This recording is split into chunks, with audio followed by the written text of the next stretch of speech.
Welcome back to the Wolfpack News. I'm Dylan Marshall. And I'm Jaden Thompson. This week we've got a great show with a recap of Haunted Hallways, another edition of What's Mason Eating for Lunch, and a look at a student author here at North. All that and more is coming up in just 20 seconds.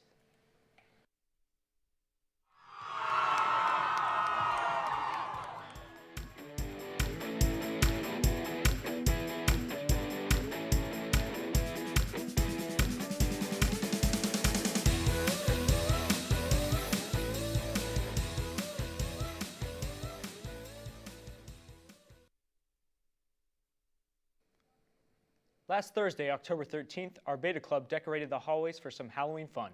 Our community got to walk through the festive halls with themes like Marvel, kids' TV shows, Disney, Stranger Things, Hocus Pocus, and finally the Scary Hall at the end.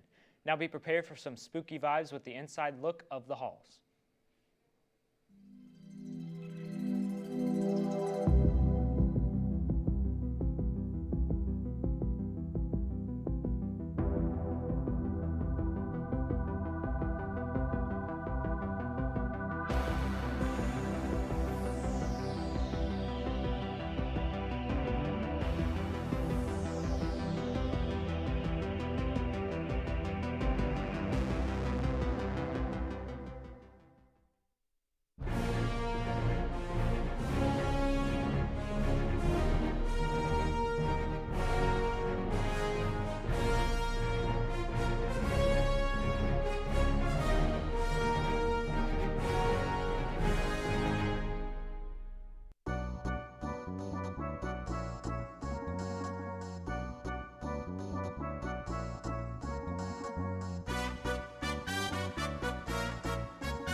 Thank you to Beta for putting on that great event. In other news, we have a PSA about trash today. Let's take a look.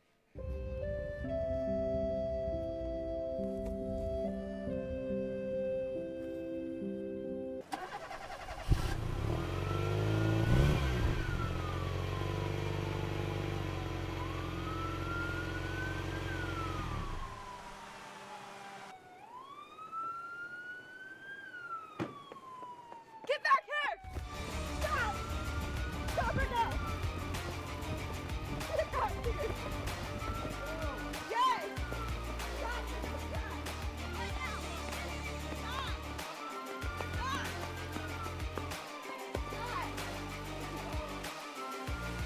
Stop! Stop! I got you. The right to remain silent in the court of the law. Okay, you hear me?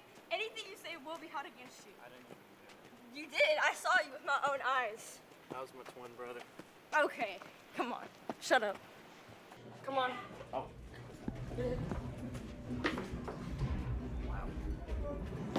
Bye, Litter. Have fun in prison.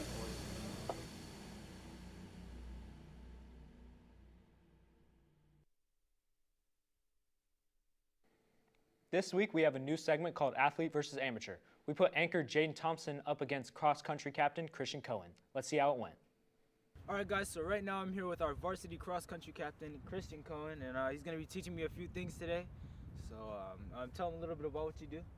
All right, so I run cross-country here at North Paulding, and every single day we practice after school, and we usually start off by doing a little warm-up, getting a little jog in. All right. And then after that, we usually do some stretches, so we can start by doing some stretches right now. So like one stretch we typically do is we'll like pull our knee up to our chest, just to get like that kind of stretch back here. And so we just kind of walk and do that a little bit. All right. So that helps to loosen us up. And then another one we like to do is we like to do lunges. Okay. Just to kind of like turn some just to get that mobility in your back as well. Yeah. And so that should help to work your legs and get them ready for when you run. All right, so the wind is insane, but we're gonna run regardless.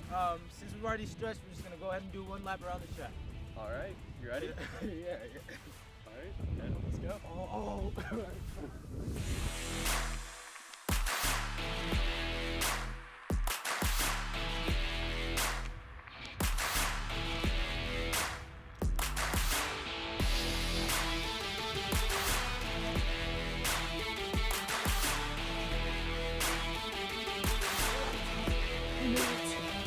All right, so now that you've completed the warm up, are you ready to run a mile?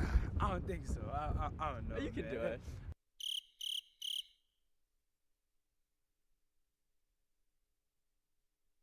Two, one, go.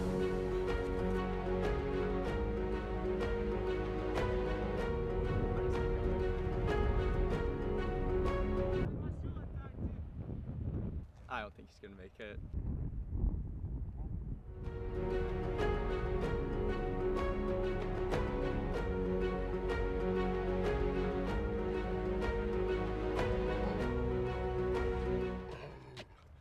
Oh my god. All right, how you feeling? Yeah, How was it? I don't know if I can do the rest, man. I mean, you gave it your all. You got through one lap, which was impressive. Thanks for the opportunity, but I don't know. I would never join cross country. All right, guys, that was our first edition of Amateur versus Athlete. Thanks for tuning in, and back to you guys in the studio. And thank you, Christian. Thank you. Yeah, good to see you. Well, that experience was definitely something. It did make me respect our cross-country players more. Speaking of athletes, let's head over to Nick for an update on our sports team.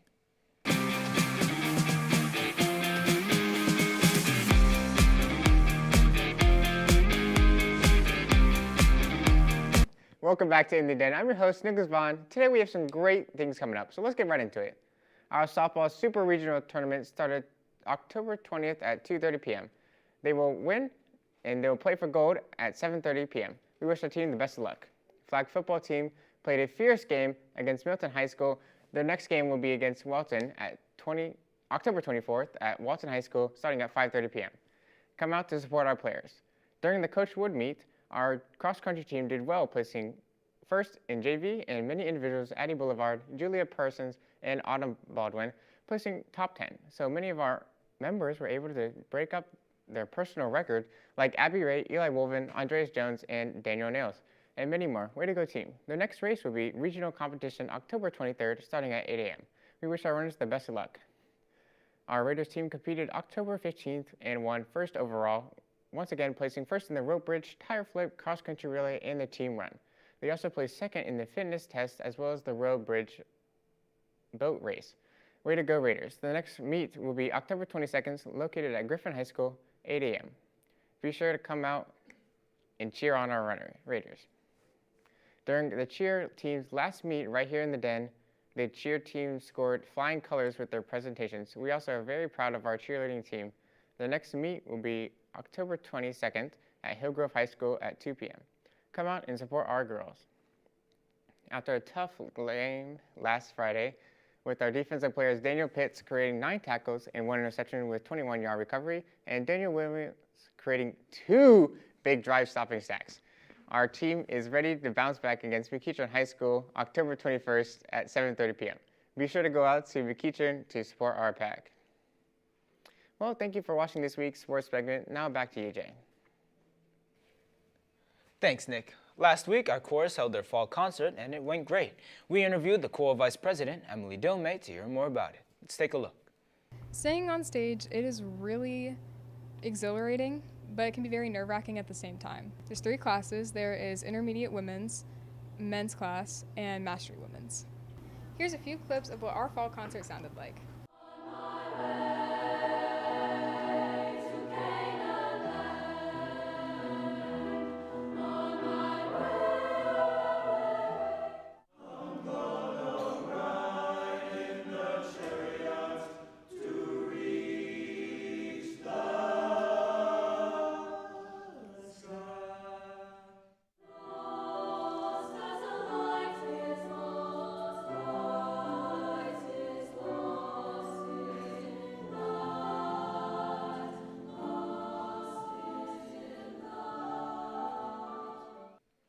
Last Saturday, our marching band competed against high school marching bands all over the state of Georgia.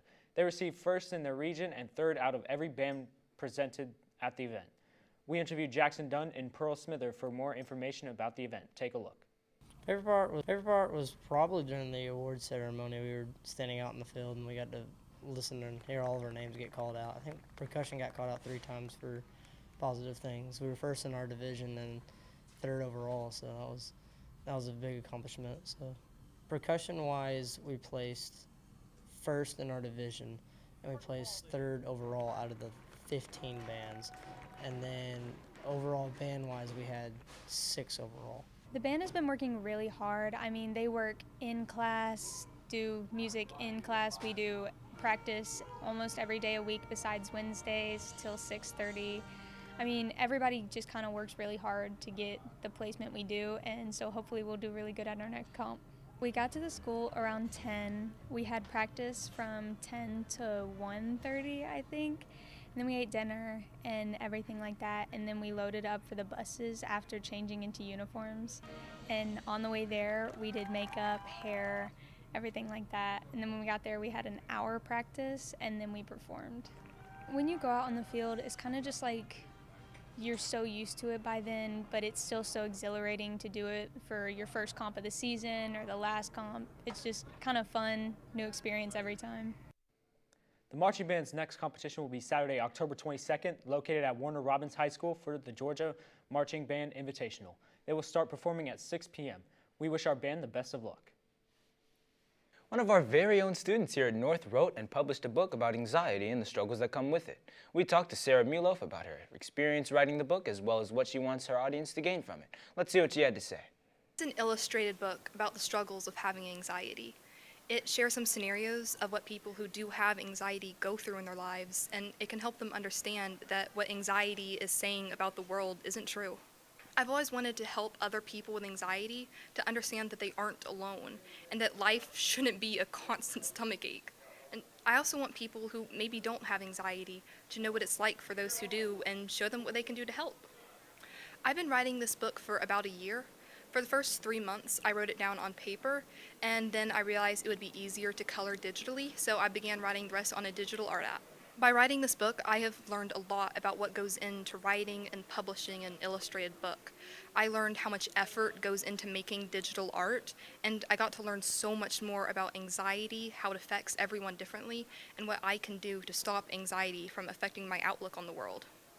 I just hope that my audience, when reading this book, can understand that they aren't alone and that there is someone else out there in the world that has gone through what you are going through and that you're not alone and that there is help.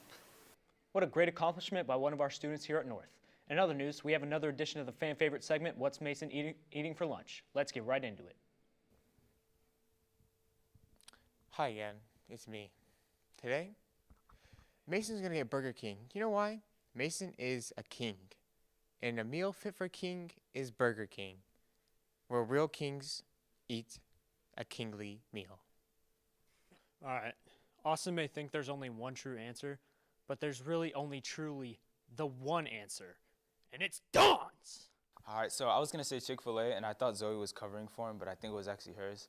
So let's go with McDonald's, because I just need a regular guess. So. My guess for what Mason had for lunch is Subway, because it just, it's intuition. This week, it's a hard choice. Cielo Blue. You already know why. Mason, do it next week. I will get you Cielo Blue. Okay, so given that every time I guess Chick-fil-A, Mason doesn't get it, but the one time I don't guess it, he does, I'm going to try to change the tides again and guess Chick-fil-A again. I think Mason got Wendy's because I usually just guess every week. So I'm just going to guess that. Flashback. I'm going to guess he got like Popeyes or something. He seems like he ate like a chicken sandwich. I think Mason's getting McDonald's because he got it last week. Oh, hey, Mason. Hi. What up, Mason? So, I sadly lost the bag. I hate you. But I got Wendy's this week. Wendy's! Oh my god! Should have guessed it. What did I even guess against That's a funny Subway? way to say Cielo Blue. I wasn't even close. Sure. Never. It's never gonna happen. It is going to happen. I'm going to It'll tell never happen. Let the record know. So this week I got Wendy's because that 4 for $4, take a $5 bill, you can go get 4 items for a good price, good little meal, and yeah, it was just quick and easy right down the road. Next week, we're bringing back our beloved segment, Wolfpack Playlist, but this time with a twist. It's Halloween themed. If you have a Halloween song that you would like to be featured, send in your name, the song title, and why you're listening to it to our Instagram at nphs_wolfpackproductions or email us at nphswolfpackproductions@gmail.com. We can't wait to hear all of these spooky tunes. And lastly, make sure to follow us on all of our socials seen on the screen to stay up to date with our newscasts. Also subscribe to our YouTube channel to get notified when we go live. Well, that's all we have for you this week. Make sure to tune in next week for our special Halloween show. And as always, that's a wrap, Wolfpack.